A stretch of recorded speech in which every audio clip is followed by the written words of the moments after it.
Ele que é mestre em recursos atmosféricos pela Universidade de Washington, engenheiro de segurança e engenheiro de trabalho pela Fundação, pela FAAP de São Paulo, engenheiro civil pela Escola de Engenharia de Mauá.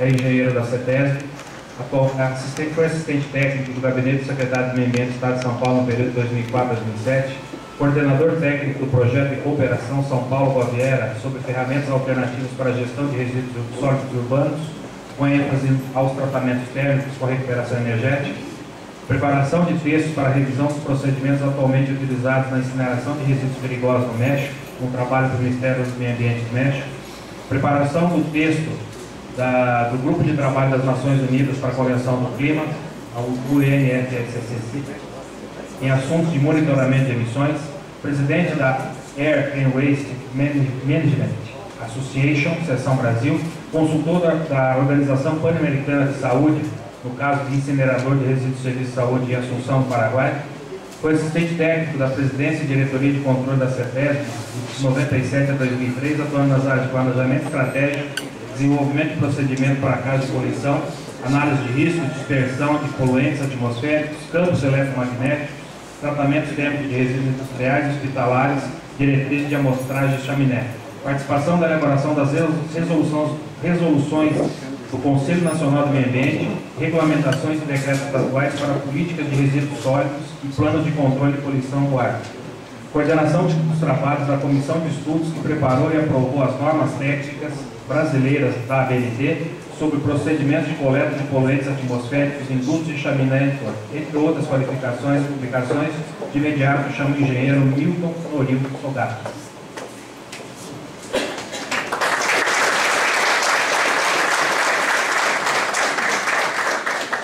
É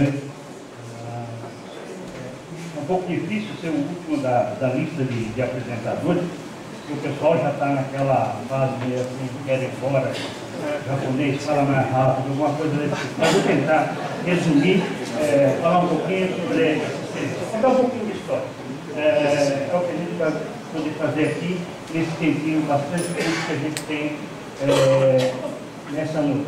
Primeiro, eu gostaria de agradecer a grande oportunidade de estar aqui na cidade de Maringá. Cidade de Maringá, eu tenho uma relação histórica, por causa do meu pai com essa cidade no passado, apesar de ser do interior do estado de São Paulo.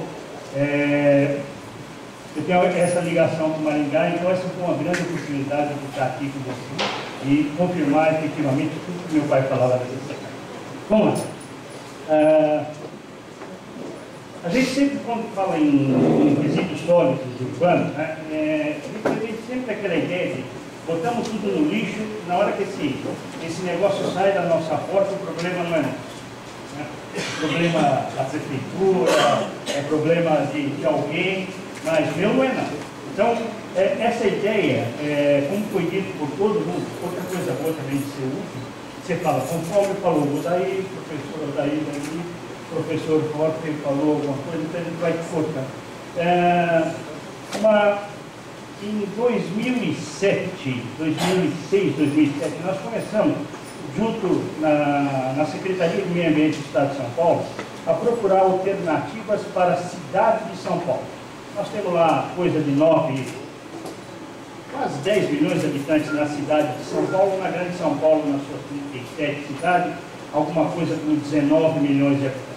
Então, geramos só na cidade de São Paulo algo como 14 mil toneladas dia de resíduos. Então, e tínhamos dois aterros já no seu limiar. Então, precisava uma alternativa, e à época o secretário de Meio Ambiente era o professor José Goldenberg, e eu tive a felicidade de ser seu assistente durante o período que ele esteve lá. Então ele falou, nós vamos encontrar uma alternativa para São Paulo, para a cidade de São Paulo.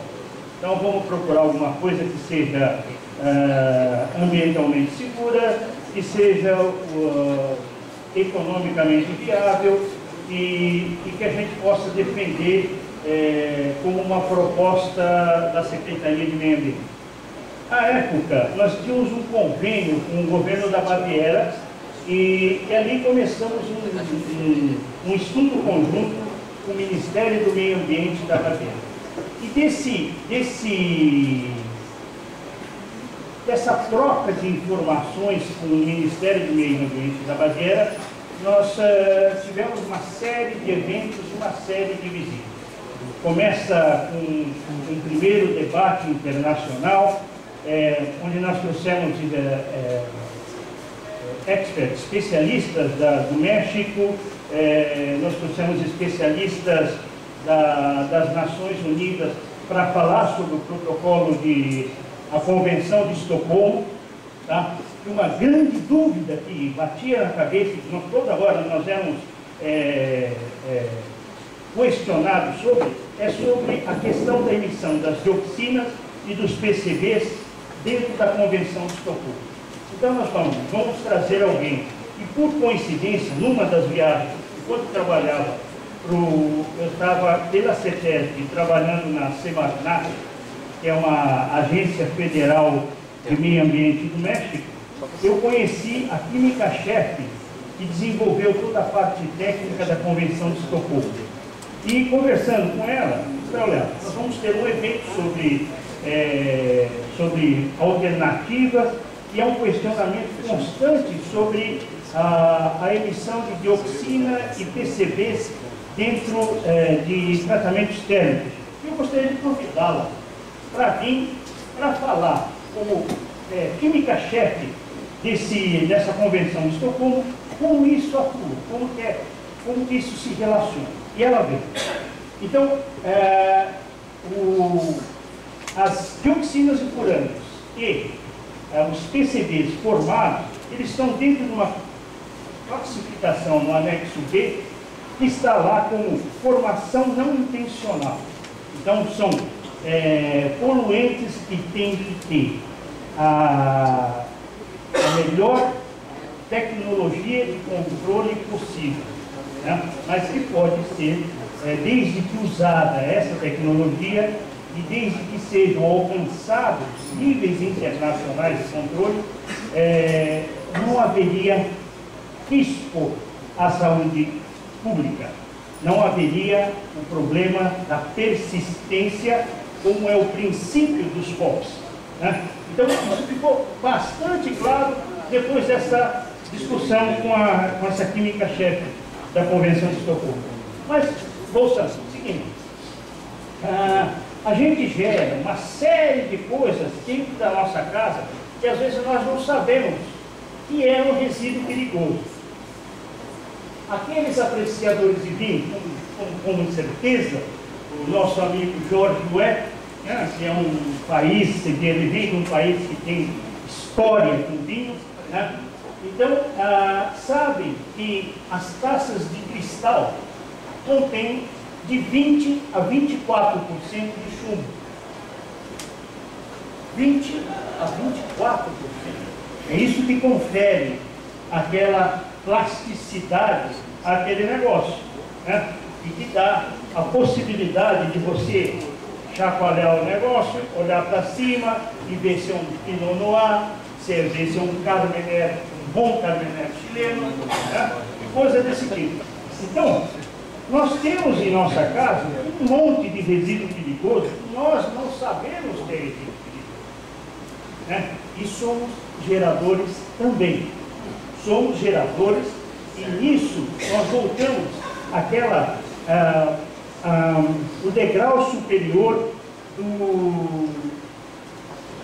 da não geração, né? Então, hoje eu estava dando uma entrevista na CBN aqui de Maringá, e rapidamente o repórter me perguntou, mas qual é a tecnologia que vai resolver tudo? Não existe uma tecnologia que vai resolver tudo, senão um conjunto de ações, não tecnologia. E esse conjunto de ação começa na educação. Antes de qualquer coisa, começa na educação, na não geração. Que é o degrau primeiro de todos esses, do professor, do Odair, muita gente.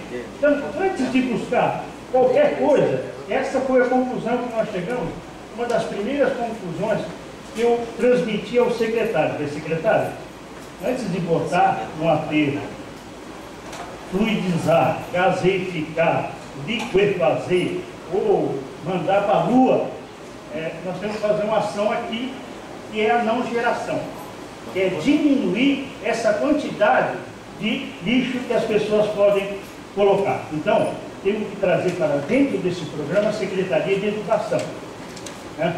Temos que trazer para dentro desse programa a Secretaria de Saúde, temos que trazer de ação social, uma série de outras coisas que não devem ficar simplesmente pendurada e sendo um peso em diferentes oportunidades para uma só secretaria. O que fazer com os resíduos? Várias opções foram verificadas durante esse trajeto do projeto Baviera. Um deles foi a compostagem. Eu tive a oportunidade de passar por 2 unidades de compostagem na Baviera, uma próxima de norte de Ortim e uma perto de Munique. E um dos proprietários, um dos diretores de uma unidade dessa falou: o meu produto, meu composto, eu tenho que garantir ao meu cliente que ele vai, sem luvas, enfiar a mão no composto, não vai ter problema de furar o dedo, cortar ou um ataque químico, né? Diferentemente dos compostos que nós fazemos na Leopoldina, na cidade de São Paulo. Na cidade de São Paulo nós tínhamos um composto onde a quantidade, na época, de alguns metais pesados eram bastante significativos. Então, ele se restringia a compostagem de resíduos de tipo ceasa, tá? Tipo poda de árvore, e se restringia a esse tipo de coisa. Havia uma discussão à época se deveria ser regulamentado as verduras transgênicas. Se as verduras transgênicas, de alguma forma, poderia afetar a qualidade do composto. Eu acho, Hans, essa daí é uma conversa ainda muito mais distante para nós. Nós estamos ainda numa fase anterior, né? Antes do transgênico. Mas tinha essas unidades, e ele tinha a capacidade de tratar uma boa tonelagem anual desse tipo de resíduo. Próximo. E lá começava o processo alemão, muito complexo na reciclagem. Ele tem 8 diferentes classificadores, e vidro claro, vidro escuro, vidro não sei o que, tal, papel assim, papel assado. Eu perguntei, mas isso daí vai bem? Você acha que isso daí, melhor coisa, molhado e seco, acaba todo o resto. Então, a ideia é, mantenha a coisa simples, faça a coisa de início bastante simplificada. Então, simplesmente separando em 2, molhado e seco, nós já temos uma boa possibilidade de reciclar, uma possibilidade de reutilizar aquele resíduo. A Baviera chega ao cúmulo de 60% do seu resíduo ter outra destinação e não o tratamento. Tá? Então, enquanto no resto da Alemanha está em torno lá, que o Oda ainda tinha mostrado, alguma coisa entre 30% e pouquinho por cento, né? Na Baviera eles conseguem alguma coisa como 60%. E é o local onde que tem a maior quantidade de incineração. Mas isso não bate. Como é que bate reciclagem com a maior quantidade de incineração? Como é que isso acontece aqui? Ele me diz, tem uma série de coisas dentro do que pode ser reciclado, que para incineração não interessa. Primeiro, metais. Metais é uma coisa de fácil colocação no mercado de reciclagem e que para quem incinera, ele quer distância, porque não tem calor. Metal não tem calor. Vidro, outra coisa de fácil destinação, dá para até o vidro com certa contaminação, é possível, é passível de ser reciclado, né? Que também, quem incinera, gostaria que todo vidro que estivesse dentro da massa fosse reciclado, porque é um roubador de calor. Então tem uma série de coisas dentro do processo de reciclagem que pode ser feito, pode ser compatibilizado com o processo de tratamento. Pronto. Aí esse é no Caminho de Santiago, reciclagem no Caminho de Santiago, 2005. Próximo. E aqui um pouquinho do que já está começando desde 2005 na Baviera, que é a reciclagem de produtos eletrônicos. É o que fazer com o maldito do microcomputador que já encerrou sua vida, como devemos dar um final a ele. E o outro é a gloriosa lâmpada de mercúrio. Tá? Cada lampadinha dessa tem algo como 0,2 miligrama de mercúrio por cada uma delas. Está na forma gasosa, todo sujeito vai lá, quebra aquele troço, a brincadeira da turma é ficar respirando o gás que tem dentro daquilo, ficar respirando um pouquinho de mercúrio, que não é legal, não é bom. Então, deveria ser e deve ser destinado de maneira adequada. Próximo. Esse daqui, essa unidade em Munique, eram de pessoas que trabalhavam com a reciclagem direto na massa e que viraram empresários dentro de Munique, fazendo a reciclagem de maneira organizada dentro de uma fábrica. Próximo. Aí procuramos também verificar uma série de coisas, o que acontecia na Europa em termos de aterros, né? Então, de 80, do final de 80 para frente, há um movimento claro, não de banimento dos aterros sanitários, mas na forma como eles operam. Então, foi fixado uma queda na quantidade de matéria orgânica destinada ao aterro, tá? E vai até um limite inferior, como na Alemanha, que sempre avança um pouquinho mais rápido que os outros. A Alemanha já está em 5% de matéria orgânica, é o máximo que pode ir do lixo para dentro de um aterro. 5%, para obter isso, precisa ter um tratamento. É o mesmo princípio que está no Plano Nacional. Precisa tratar antes de mandar para o aterro. Tá? O nosso glorioso lixo, ele é mais úmido que o lixo europeu. Enquanto o lixo europeu tem algo em torno de 44% de água, né? Cada 100 quilos, 44 de água. O nosso tem quase 60, 55, 60, nessa faixa, dependendo de onde estiver. Determinadas áreas de São Paulo com alto índice geométrico tem mais que isso daí, né? Mas é uma alternativa que deve ser considerada também. Não há um banimento geral, porque mesmo que se parta para um tratamento térmico, um produto desse tratamento tem que ser de alguma forma disposto. Na Alemanha eles têm a felicidade de buscar sal a 600 metros de profundidade, abre aqueles túneis imensos, porque 100% do sal alemão vem do subsolo. Eles não têm sal.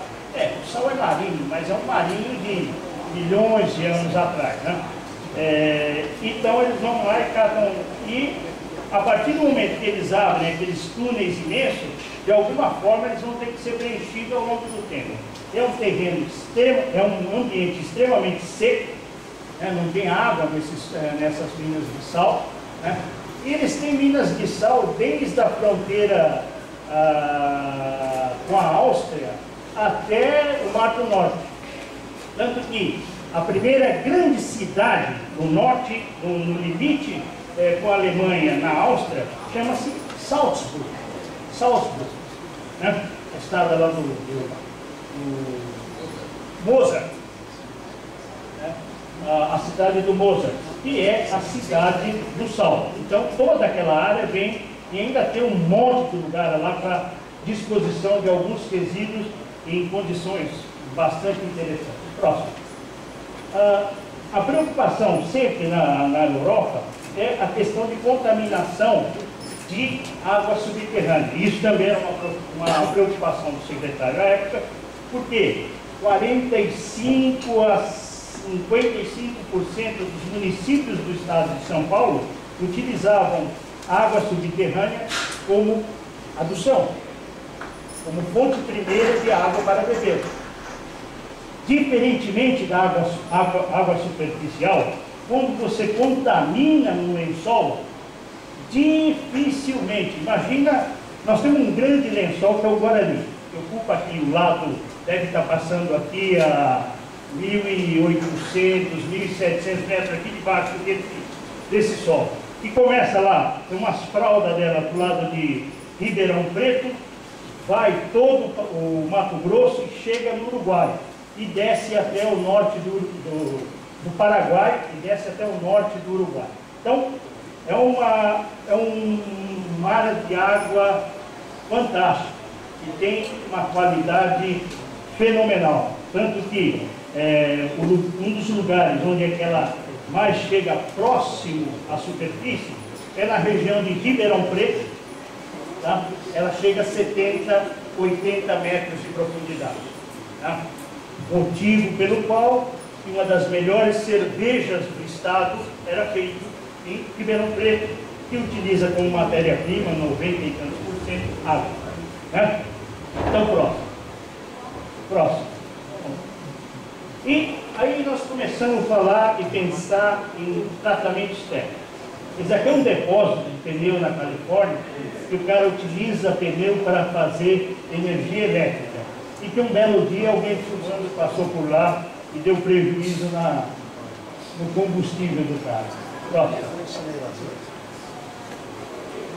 Processos térmicos. Vamos fazer incineração. Então, abre um buraco, deixa o lixo lá, bota fogo, estamos incinerando, gente. Não é bem isso. A coisa vai... Essa era uma ideia e uma imagem que nós tínhamos na cidade de São Paulo. São Paulo teve 3 incineradores: Zergueiro, Ponte Pequena e Pinheiros.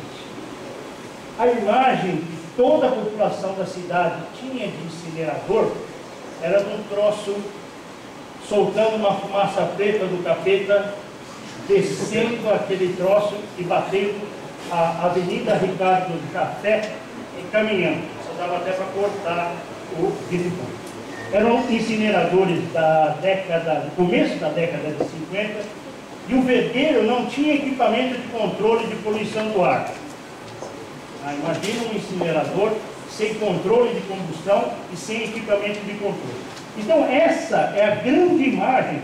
Vez por outra, nós ouvimos durante os debates na cidade de São Paulo, falando sobre incineração, vocês são loucos, vocês são malucos. Por quê? A imagem que o sujeito tinha de incineração era o incinerador da Vergueiro. O incinerador, as tecnologias de controle de combustão e as tecnologias de controle da poluição do ar mudaram muito, muito. E, essa não vou falar da incineração das ovelhas. Então, elas, diferentemente, não têm essa ideia do incinerador do quintal, né? Vão indo. Tem um incinerador de campos quadrados, né? E vão entrando numa nova era de incineradores, onde que toda a parte de combustão segue um caminho bastante diferente do que era no passado. No passado, enfiavam a maçaroca toda e aquilo ficava acumulado e sempre havia problema de não queima no miolo da massa. Hoje, o que tem é uma grelha uma grelha móvel, tá? Essa grelha, tudo que é possível de volatilizar nesta área passa por um pós-queima, Depois de um pós-queima, tem uma caldeira. Hoje me perguntaram, mas nós temos tecnologia para esse tipo de caldeira? É lógico. Nós temos 400 indústrias no oeste do estado de São Paulo, deve ter umas 1.200 caldeiras de alta energia, alta pressão, 60 quilos, 70 quilos, e tem essa possibilidade de fazer. Temos tecnologia, inclusive, aqui. Não temos para grelha. Para grelha ainda não temos. Isso é uma tecnologia que os alemães dominam na grelha a ar e algumas outras companhias dominam com resfriamentos a água. Próximo. Próximo. Eu vou falar dos industriais. Próximo. Essas são câmaras são tipos de incinerador para resíduos hospitalares. Tá? Próximo. E tem esse tipo de formato, uma câmara de combustão, uma câmara de queima, combustão, e uma câmara de pós-queima na parte superior. Aqui, a ideia é que fique alguma coisa em torno de 750, alguma coisa nessa temperatura, para que a cinza, os metais na cinza, tenham partição cinza, não partição ar. Né? Essa é a ideia. Próximo. Esse é o glorioso esquemão de um incinerador máximo líquido, onde você tem um poço de recepção. Mas e o motor disso daí? Essa parte aqui, eles colocam numa situação que eles chamam de pressão negativa. Pressão negativa significa que uma sala como essa, com pressão negativa, ela tem uma tiragem em algum canto. Então, quando abre aquela porta, o gás que está aqui dentro não sai pela porta, sai pelo ponto de tiragem. E o que faz com esse ar? Esse ar vai para a área de combustão. Aí sobe, gera vapor, o vapor gera energia, ou pode ser usado diretamente, que é a forma mais efetiva, e por aí vai. Este é o incinerador de Ingolstadt. Esse é um incinerador que fornece vapor e energia elétrica para a Audi. Aqui é a maior fábrica da Audi na Alemanha. Tá? Ele tem uma área de compostagem em conjunto. Tá? Tem uma área de compostagem e incinerador. Próximo. Esse é o mesmo de Ingolstadt, do outro ponto. Sempre os incineradores funcionam com no mínimo 2 linhas, porque imagina você vendendo vapor para uma indústria e precisa da manutenção, e durante a parada da manutenção você fala, olha, novembro me esquece que não vai ter vapor. Vai procurar vapor em outro cara. O cara fala, então eu quero que os outros vão dinheiro. Então, sempre eles trabalham com 2, 3 linhas. Esse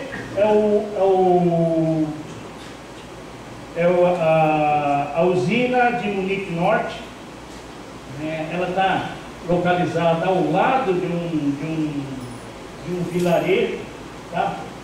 Mantém toda uma proximidade. Todos os incineradores na Europa, eles são próximos das áreas urbanas, porque um dos produtos que dá melhor eficiência, melhor retorno financeiro para ele é a venda direta de vapor. E venda direta de vapor não acontece a uma distância maior que 1,5 km. Então, o incinerador tem que estar a no máximo 1,5 km do cliente consumidor de vapor. Próximo. Esse incinerador, do lado aqui, tem toda uma vila, tá? Aqui tem um conjunto de prédios, que é essa cidade de Munique. Esse é o incinerador de Viena, no centro de Viena. Ele tem toda uma arquitetura diferente, um arquiteto, não sei que lá, Wasser, famoso, tá? Que tem toda uma experiência nesse tipo de desenho. Próximo. Viena, 2 linhas de 360 toneladas, 720 toneladas de. Ele é todo rococó. Eu acho que não precisamos tudo isso de coisa externa. Eu prefiro alguma coisa como o da Limpor do Porto, que é uma linha mais quadradona. Pode ele tem a coisa. Esse Augsburg, também 3 linhas de 288, aí alguma coisa como quase próximo de 600. Augsburg no sul da Baviera, Augsburg por causa do Augusto, imperador romano que passeava na área. Né? Então ia lá tomar chopp em Augsburg. Próximo. Toda a parte de resíduos infectantes podem ser coprocessados dentro de um incinerador também. Essas eram algumas dessas embalagens de Augsburg. Tem um incinerador que agora é a coqueluche dos chineses, que é um incinerador de leite fluidizado. A gente ouve falar, não conhece direito, tem dúvida sobre a forma de funcionar, principalmente na homogeneização do lixo, mas eles brandem com uma coisa fantástica que é: eu custo a metade do europeu. Então, vira e mexe, a gente escuta gente interessada nesse tipo de coisa. Próximo. Esse é o leite fluidizado. Próximo. Esse é o plasma. O plasma é um gás que você faz uma radiofrequência e eleva a temperatura, forma uma tocha que chega aí a 8.000 graus, por aí. Então, é um absurdo. Eles utilizam, por exemplo, eles estavam a um projeto para embalagem longa vida. Quando ele passa no plasma, ele consegue destruir todinha a celulose, bota o plástico num nível e o alumínio em outro. E aí ele faz um fracionado e recupera plástico de um lado e alumínio do outro. Tá? Isso, energeticamente, é um negócio absurdo, mas um dia eles vão acertar a mão. Próximo. Essa é a tocha de plasma. Próximo. Esse é o incinerador móvel. Próximo. Então, uma boa parte, quando a gente fala em tratamento térmico, a gente fala em poluição do ar. Não tem, às vezes, em processos antigos, eles falavam em usinas de tratamento de resíduos, né? E com processos de controle via úmida. Hoje, pouquíssimas usinas de tratamento de lixo na Europa usa processo úmido para tratamento de seus gases. Todo mundo partiu para a opção seca. Mesmo a lavagem ácida é feita com o que ele chama de dry scrubber, que é o lavador seco, né? Tem um lavador com pó e um lavador com lama. Tá? Próximo. Emissão fonte. Próximo. A gente, essa é uma norma, uma regra, é um procedimento usual para todo processo que tem impacto potencial no meio ar, é o estudo de transporte à distância, através do estudo de inspeção. Pronto. E o resultado disso, a gente compara com limites que estão aí internacionalmente. Tá? Os limites podem ser substâncias não carcinogênicas, onde você tem um valor umbral abaixo do qual você sabe que não vai ter efeito adverso à saúde. Tá? Ou num carcinogênico, onde você sabe que qualquer coisa diferente de zero vai ter um risco associado, sempre. Tá? Vira e mexe, nós escutamos, eu já estudei e às vezes esse tipo de afirmativo. Mas eu só quero risco zero.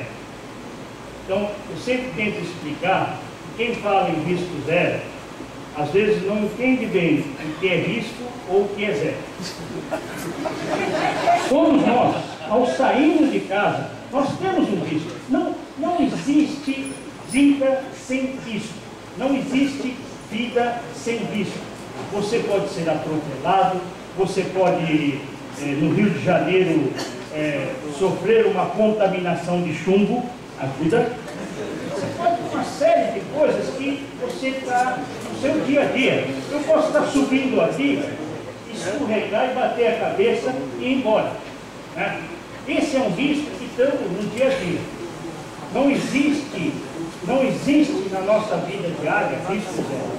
Então, o que para substâncias carcinogênicas, o que a ciência discutiu e viu que era razoável é o risco de 1 para 1 milhão. O que significa risco de 1 para 1 milhão? Risco de 1 para 1 milhão quer dizer, uma pessoa exposta pelo lifetime, pela esperança de vida, 70 anos, tá? Para aquela concentração, ele tem uma chance em 1 milhão de ser em excesso de morte. A gente sempre fala, é uma conversa um pouquinho macabra, mas vou tentar explicar rapidamente. Existe uma curva de mortes naturais durante o dia. O que nos interessa é o que está acima dessa curva, tá? É o excesso de morte. Então, próximo. Então, a gente sempre fala em risco aceitável, em risco calculado, risco conhecido e risco não conhecido. Esse é um conhecido. O sujeito é consertador de antena de rádio em cima de um prédio. O que você vê aqui é o topo de um prédio. Do topo do prédio, a antena, e ele está em cima disso daí, fazendo reparo. Próximo. Este é o não conhecido. Se eu perguntar para vocês qual a chance de um sujeito morrer atropelado por um avião, dormindo em sua cama, na sua casa, você vai falar, é impossível. Não, não é impossível. Aconteceu. No dia 5 de junho de 2001, o sujeito, dormindo na cama dele, morreu atropelado por um bimotor. Existe isso. Existe uma série de coisas, de uma série de atividades, de uma série de situações. Tá?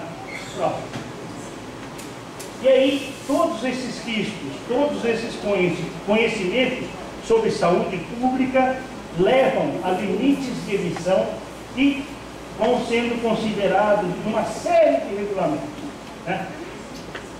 Aqui tem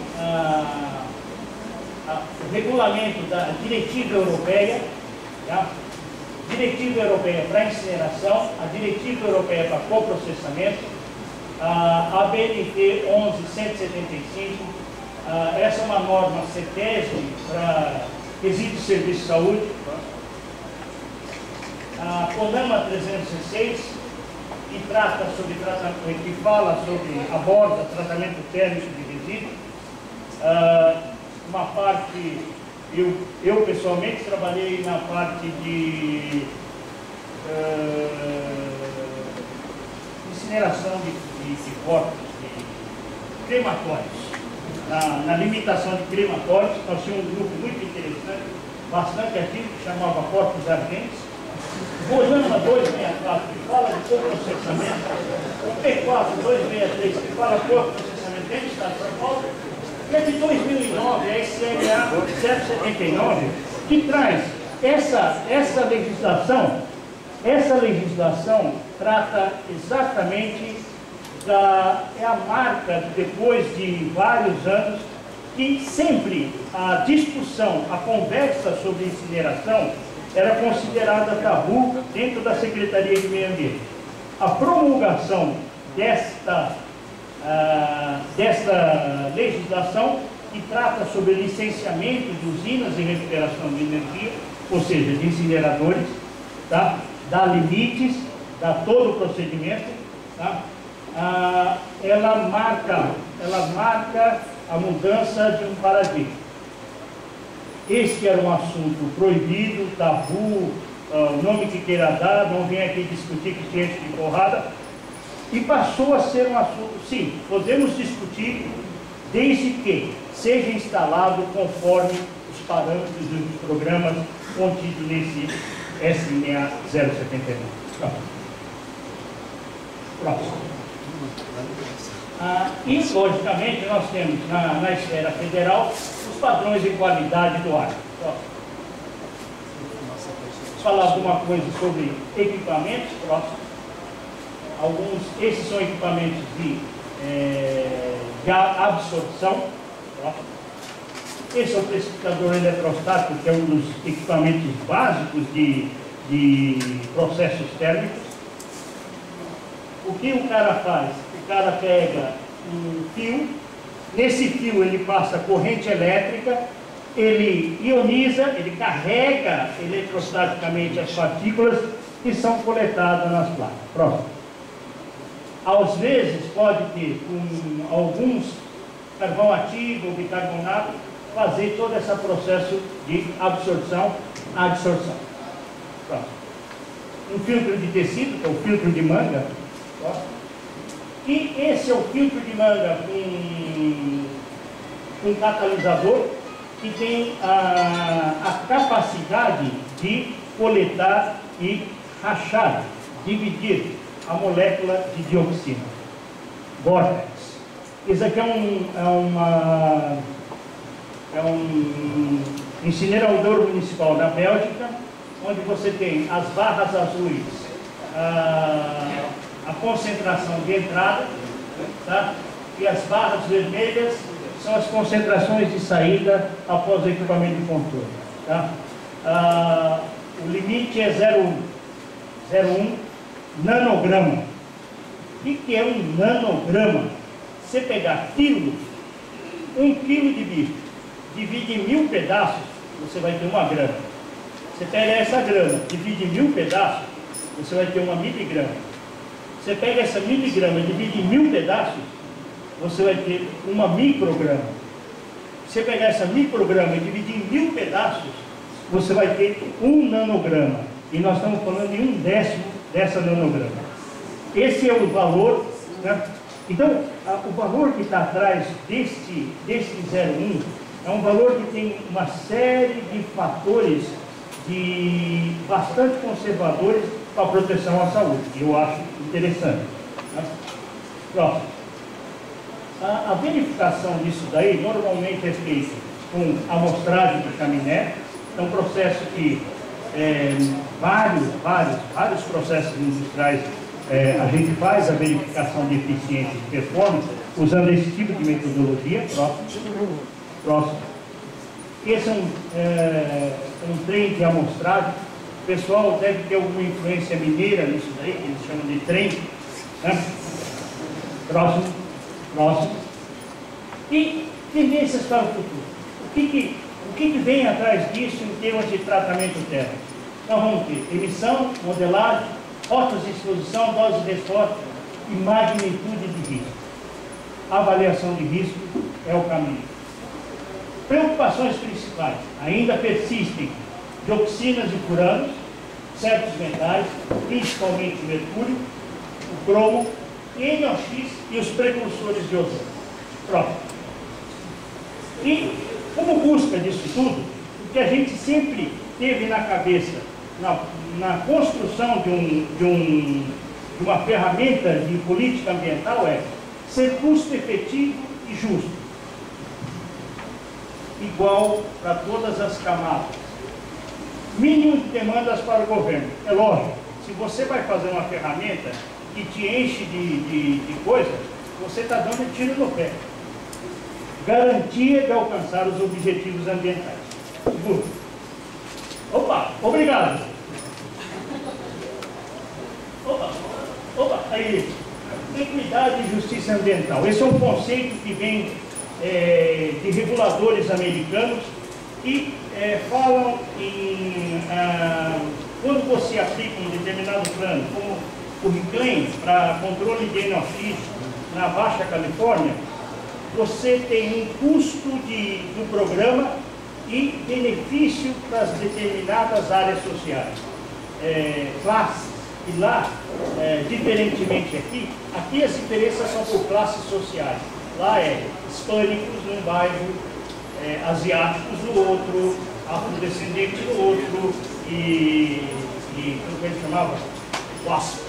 White, Anglo-Saxon and Protestant, né? Que é uma outra turma, né, mais clarinha, que mora em outra área. Então, essas áreas, para ver se um programa era justo e equânime para todos eles, ele verificava de fato desse mandado. E adaptável à mudança e inovação e difusão tecnológica. Estes são algumas dicas que estão dentro do Congresso americano para a construção de ferramenta de política. E é isso daí. Obrigado.